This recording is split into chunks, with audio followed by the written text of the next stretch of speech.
አዲስ ነገር ከአሚባራ ፕሮፐርቲስ ተሰምቷል። ከዚህ በፊት በኮምፓውንድ መንደራችን የፍሬንድሺፕ ፓርክ፣ የሸራተን፣ የቤተ መንግስት እይታ ያላቸውን አፓርትመንቶች ስትፈልጉ ለነበሩ ደንበኞቻችን አዲስ ለሽያጭ ባወጣናቸው ብሎኮች እነዚህን ውብ እይታ ታገኛላችሁ። እስከ ፕሮግራሙ ፍጻሜ ከተከታተላችሁ በአዲሱ ብሎኮቻችን ምን አዲስ ነገር ይዘን ቀርበናል የሚለውን ትረዳላችሁ።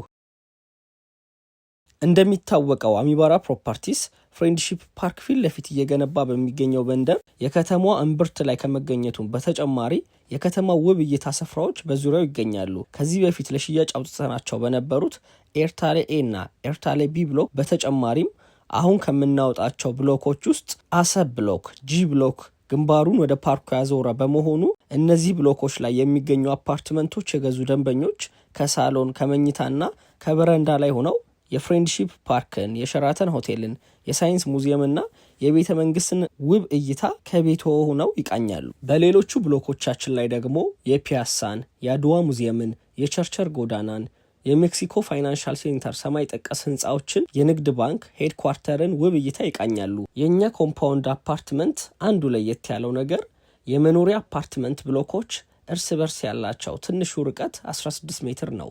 ይህ መሆኑ ከእይታ፣ ከብርሃን፣ ከቬንቲሌሽን፣ ከፕራይቬሲ አንጻር የተሻለና ሌክዠሪ ብለን መሸጣችንን ተአማኝ ያደርገዋል።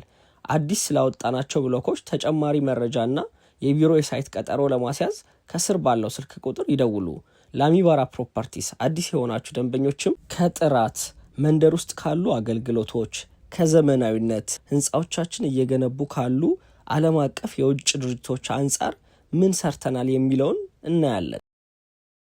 ሳይታችን አጠቃላይ በ36,000 ካሬ ላይ ያረፈ ሲሆን በሶስት ሳይድ መንገድ ፌስ ያደርገዋል። አንደኛው የ40 ሜትር መንገድ በፖስታ ቤት ጀርባ ቸርቸር ጋር ያገናኛል። ሁለተኛው በፍሬንድሺፕ ፓርክ አድርጎ በውዳሴ ወደ 4 ኪሎና ወደ ቴዎድሮስ አደባባይ ይሄዳል። ሶስተኛው የውስጥ ለውስጥ መንገድ ሲሆን የቸርቸር ጎዳና ትይዩ የሆነ ከሊሴ ገብረ ማርያም ትምህርት ቤት ጀርባ የሚገኝ ነው። ሳይታችን በመንገድ መከበቡ ለእንቅስቃሴ አመቺ እንዲሆን እና ህንፃዎቻችን በሌላ ህንፃዎች ብሎክ እንዳይደረጉ ያደርጋል። በመንደራችን በምንገነባው ሬዚደንሻል ብሎኮች ከስራቸው ምንም አይነት የንግድ ሱቆች አይኖሩም። ስናስረክብም ጌትድ ኮምፓውንድ የታጠረ ባለግቢ መንደር ነው የምናስረክበው። በሁሉም ብሎኮቻችን ግራውንዱን ጨምሮ 3 ቤዝመንት ፓርኪንግ ሲኖር ለሁሉም ነዋሪ በቂ ነው። በመንደራችን ወደ ፖስታ ቤት የሚወስደውን መንገድ ይዞ የምንገነባው 11,000 ካሬ ላይ የሚያርፍ ከመንደሩ ጋር የተለያየ ኮሜርሻል ይኖራል። በውስጡም G44 የሆነ የወደፊት የድርጅቱ ሄድኳርተር፣ ኦፊስ ታወር፣ ሆቴል፣ አፓርትመንት፣ ሌክዠሪ ሞል ይኖራል። በሙሉ ፍራንቻይዝ አድርገን የምናስገባቸው ዓለም አቀፍ የምግብ፣ የአልባሳት፣ የፈርኒቸር ብራንዶች ይኖራሉ።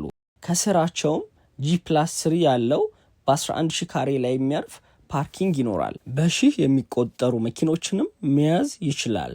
ኮሜርሻል በባህሪው ቀን ላይ ስለሆነ አገልግሎት የሚሰጠው በኮምፓውንዱ የሚኖር ነዋሪ ህንፃዎቹ ላይ ካለው ፓርኪንግ በተጨማሪ 3 እና 4 መኪና የሚኖራቸው ነዋሪዎች በማታው ክፍለ ጊዜ መኪኖቻቸውን ማቆም እንዲችሉም ታስቧል። በመንደራችን መሃል በምንገነባው G+4 ኮመኒያል 2 መዋኛ ገንዳ፣ ጂምናዚየም፣ ቴኒስ ኮርት ሲኖር አውትዶር የሆነ ደግሞ ባስኬት ኮርት እና የህፃናት መጫወቻ ስፍራ ይኖራል። ይህ መሆኑ ልጆች ከግቢ ሳይወጡ መዝናናት እንዲችሉ፣ ወጣቶችም ከስራ መልስ በግቢያቸው የአካል ብቃት እንቅስቃሴ እንዲሰሩ፣ አዛውንቶችንም ንጹህ አየር እየተቀበሉ በህንፃዎቹ መሃል በምንገነባው ፋውንቴን ግሪነሪ ወክ እንዲያደርጉ ያስችላል። በመሃል ከተማ የሚገነቡ አፓርትመንቶች በብዛት ሲንግል ህንፃ በመሆናቸው እንደዚህ አይነት ስፍራ አናገኝም። ከጥራት አንጻር ብዙ ስራዎች የተሰሩ ሲሆን ሳይቱ ዓለም አቀፍ ልምድ ባላቸው የውጭ ድርጅቶች እየተገነባ ይገኛል።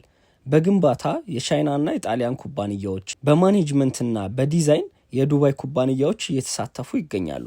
ይህ መሆኑ ከፍጥነት አንጻር የመጀመሪያዎቹ 2 ብሎኮች በ2 ዓመት ጊዜ ውስጥ የስትራክቸር ስራቸው ተጠናቆ የፓርቲሽን ስራቸው ግማሽ ላይ ደርሷል። በዲዛይኑና በጥራቱ ከተማችን ውስጥ ከሚገነቡ ሪል ስቴቶች ብዙ የተለዩ ነገሮች ያሉት ሲሆን እንደ ምሳሌነት የቤቶቹ የውስጥ ከፍታ 3 ሜትር ከ40 ነው። ኮለን ቱ ኮለን ያለውም ርቀት 8 ሜትር ከ50 ነው። የምንጠቀማቸውም በብዛት ያልተለመደውን የኮንክሪት ፍላት ስላብን ነው። እነዚህ ነገሮች ለቤት ውስጥ ውበት፣ ለአየር ዝውውር፣ ለብርሃን እና የቤት ውስጥ ፓርቲሽኖችን ሪዲዛይን አድርጎ ለመቀያየር አመቺ ያደርጋቸዋል። ከሴፍቲ አንጻር በአንድ ፍሎር 4 ሊፍቶች ሲኖሩ ሊፍቶቹ ዕቃ መጫን፣ የታመመ ሰው ሲኖር በስትሬቸር ማውረድ እንዲችሉ ሰፋፊ ተደርገው የሚሰሩ ይሆናሉ። 2 ደረጃዎች ሲኖሩ ዙሪያቸው በ50 ሳንቲም ሺሮል የተከበበ ነው። በሮቹም ፕሬዠራይዝድ ዶር ናቸው። ወደ ውስጥ ጭስ እንዳይገባ ያደርጋሉ። በደረጃዎች ውስጥ የሚኖሩት መካኒካል ቬንቲሌሽን ንጹህ አየር እንዲኖር ያደርጋል። ይህ መሆኑ በድንገተኛ የእሳት አደጋ ጊዜ እሳትን መቋቋም እንዲችልና የአፓርትመንቱ ነዋሪዎች ደህንነታቸው ተጠብቆ ከህንፃው መውጣት እንዲችሉ ያስችላል። በሁሉም ህንፃዎቻችን 4 ፍሎሮች ፓርኪንግ ሲሆኑ የሁሉም ፍሎር ከፍታ 3 ሜትር ከ70 ነው። ይህ መሆኑ የእሳት አደጋ መኪኖች፣ የቆሻሻ ትራኮች፣ አምቡላንሶች እንዲንቀሳቀሱ ያደርጋል። 3ቱም ቤዝመንቶች ላይ የሚኖረውም የአየር እንቅስቃሴ የተሻለ እንዲሆን ያደርጋል። አሚባራ ፕሮፐርቲስ በአሚባራ ቢዝነስ ግሩፕ ውስጥ ካሉት ድርጅቶች ውስጥ አንዱ ሲሆን አሚባራ ቢዝነስ ግሩፕ 30 ዓመት ያስቆጠረ በተለያዩ ዘርፎች የተሰማራ ትልቅ አቅም የፈጠረ ድርጅት ነው። ድርጅታችን አዲስ ስላወጣቸው ብሎኮችና ስለ ሳይቱ አጠቃላይ መረጃዎችን እንዳገኛችሁ ተስፋ እያደረግን ለተጨማሪ መረጃዎች የቢሮ የሳይት ቀጠሮ ለማስያዝ ከስር ባሉት ስልክ ቁጥሮች ይደውሉ፣ መልእክቶችንም ያስቀምጡ። ፕሮግራሙን ስለተከታተላችሁ እናመሰግናለን።